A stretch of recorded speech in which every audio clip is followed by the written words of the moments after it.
Hello, students. I hope you all are well and safe. Today, we will discuss the poem Rain on the Roof. As we can see the title of the poem, Rain on the Roof. यानी roof means छत and rain means बारिश. छत पर बारिश. It means the poem is related to rain. And it is the appropriate time to study this poem. As you can see, this is the rainy season and we can relate this poem with rain. हम इस poem को rain के साथ relate करके पढ़ सकते हैं. This is the appropriate time. ये बिल्कुल सही समय है इस poem को पढ़ने का. We can understand this poem. Before starting the poem, we will discuss some word meanings. Let's see the word meanings. Humid. It means high level of water vapor in the atmosphere. We can say आर्द्र. जब water में air में moisture होता है, that is called humid. Hover. It means remain in one place in the air. एक place पर हवा में रुकना, उड़ना. जिसे आपने ड्रोन देखा होगा जो एक जगह पर घूमता रहता है, that is hover. Starry. It means full of or lit by stars. It means पूरी तरह से तारों से भरा हुआ या तारों से परिपूर्ण. Sphere, a round solid figure, जिसे हम ग्रह कहते हैं, जो solid figure होता है sphere shape में. Melancholy, it means sadness, उदासी. Darkness, as you know, dullness. Here darkness meaning उदासी. Bliss, it means pleasure, खुशी. Cottage, a small house, जो छोटा घर होता है उसे कहा जाता है cottage. Patter, beat और tap, जब टीन शेड पर या रूफ पर या किसी टाइल्स वगैरह पर वाटर ड्रॉप्स गिरती हैं तो जो टैपिंग साउंड आती है, that is called patter. This is a sound word. Tinkle, इसका मीनिंग भी होता है रिंग, खनखनाहट या छनछनाहट, we can say. Shingles, it means a rectangular wooden tile used on walls of और रूफ्स. एक रेक्टेंगुलर शेप की लकड़ी की टाइल होती है जिसे दीवारों पर या छत पर लगाया जाता है, that is called shingles. Echo, a sound be repeated. As we know, प्रतिध्वनि जो गूंज होती है, that is called echo. Fancies, it means desire, इच्छा. Recollection, memories, यादें. Threads, as we know, strips, जिन्हें हम धागे कहते हैं. Woof का मीनिंग होता है बाना. जो वेविंग की जाती है, किसी चीज को बुना जाता है तो पहले उसके लिए एक प्रिपरेशन की जाती है, धागों को लपेटकर उसके लिए एक फॉर्मेट तैयार किया जाता है, दैट इज बाना. अगोन, इट मीन्स सी अगो, बहुत पहले. रिगार्ड, इट मीन्स कंसिडर या सम्मान. Dawn, it means day break, भोर, जो मॉर्निंग का टाइम होता है जब सन राइज होता है, that time is called dawn. Fond, having an affection, यानी प्रिय, किसी चीज से लगाव होना, किसी चीज का शौक होना. A, and this is used for era, before यानी पहले, बहुत समय पहले के टाइम के लिए यूज किया गया है ये.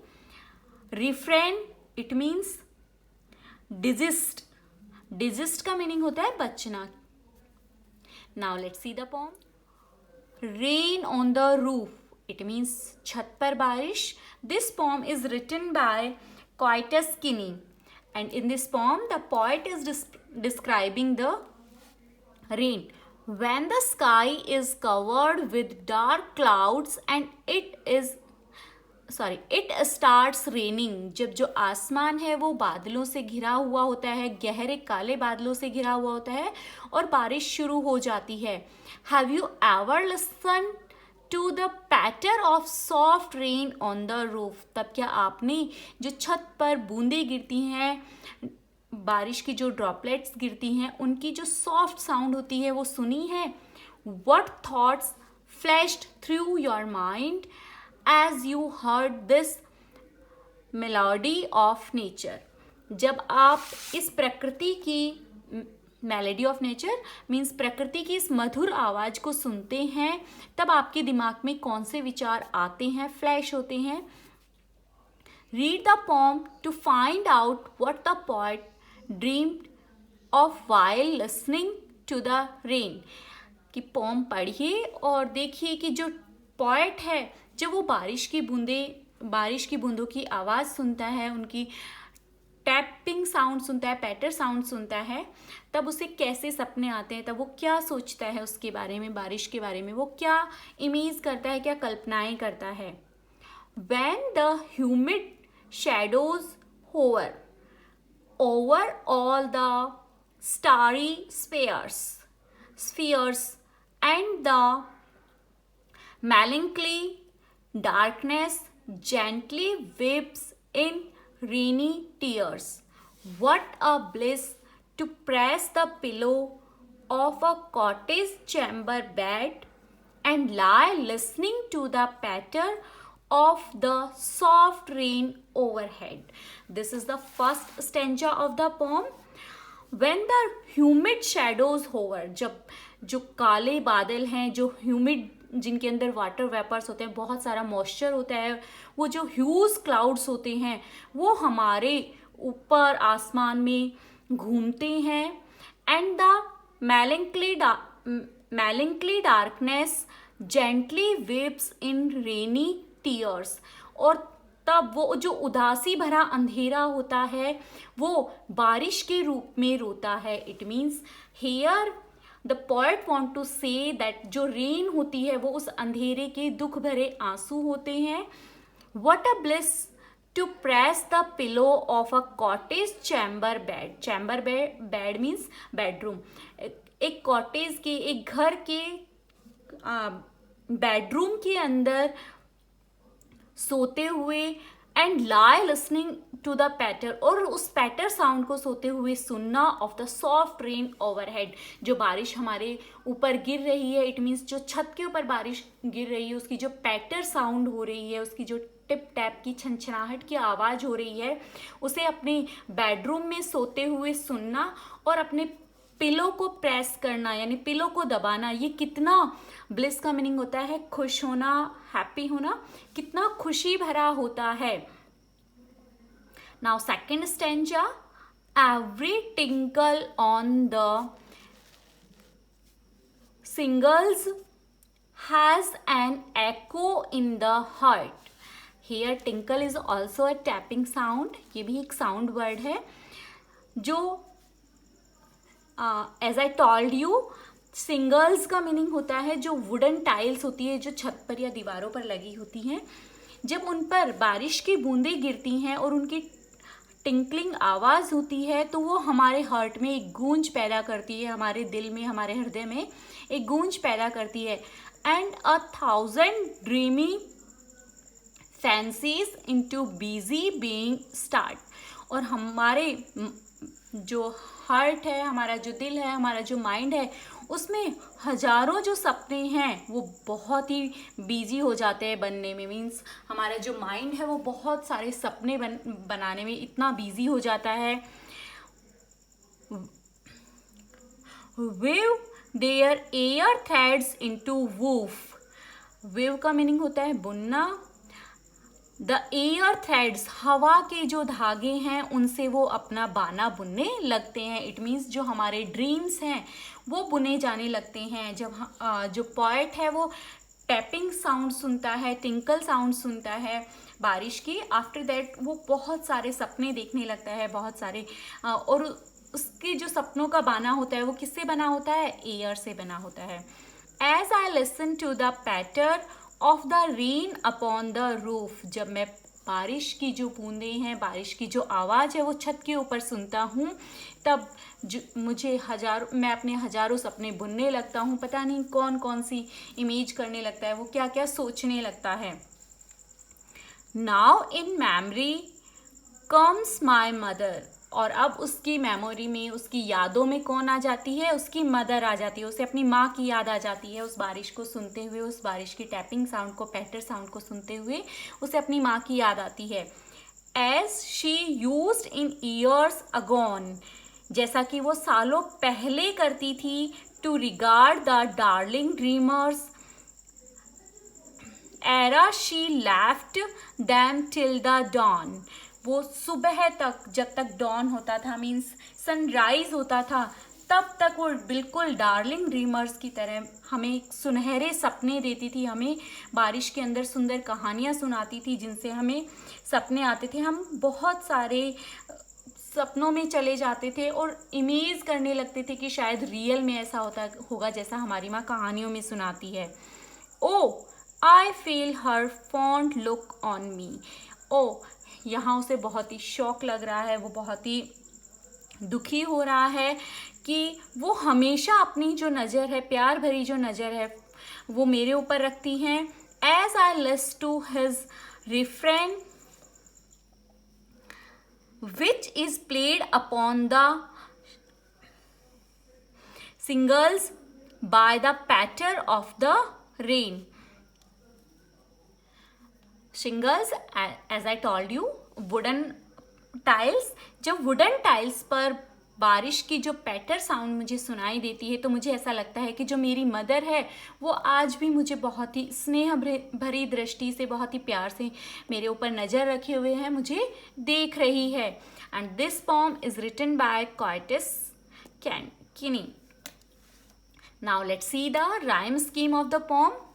Here, for finding the rhyme scheme, we have to see the last word of the poem, and the last word here is hover.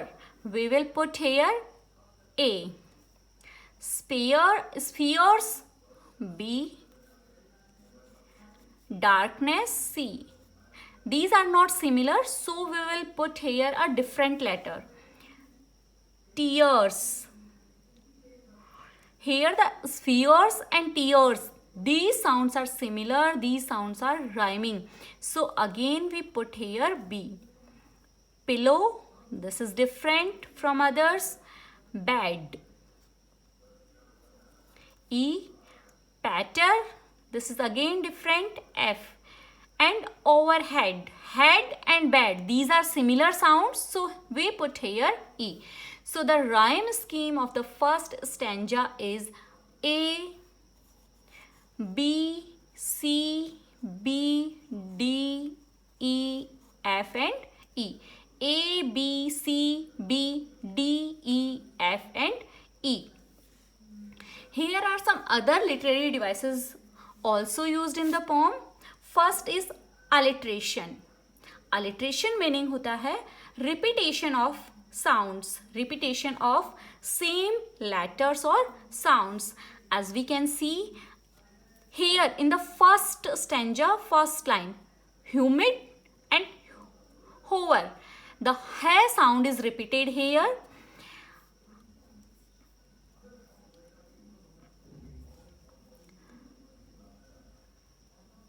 Here, lie and listening. In this line, la sound, L sound is repeating here. So in this stanza,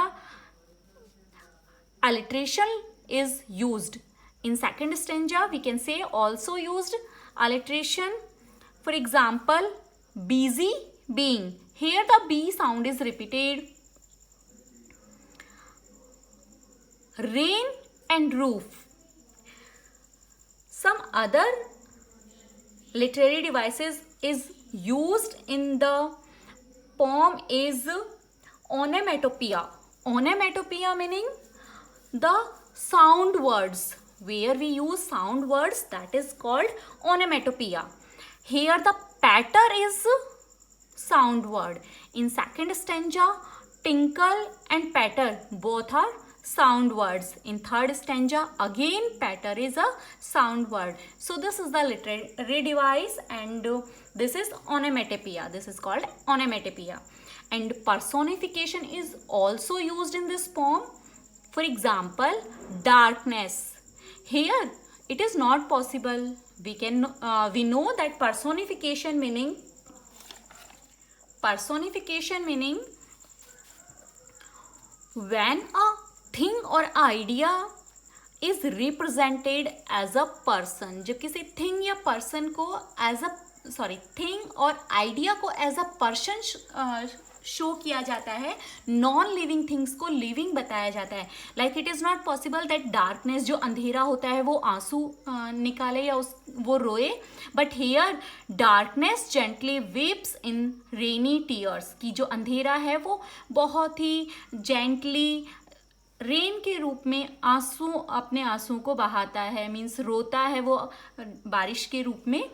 so this is not possible. So darkness is here personification. Darkness को person के रूप में बताया गया है. So in this poem we have used literary devices, alliteration, personification, onomatopoeia. I hope students you have understand the story. Thank you and have a nice day.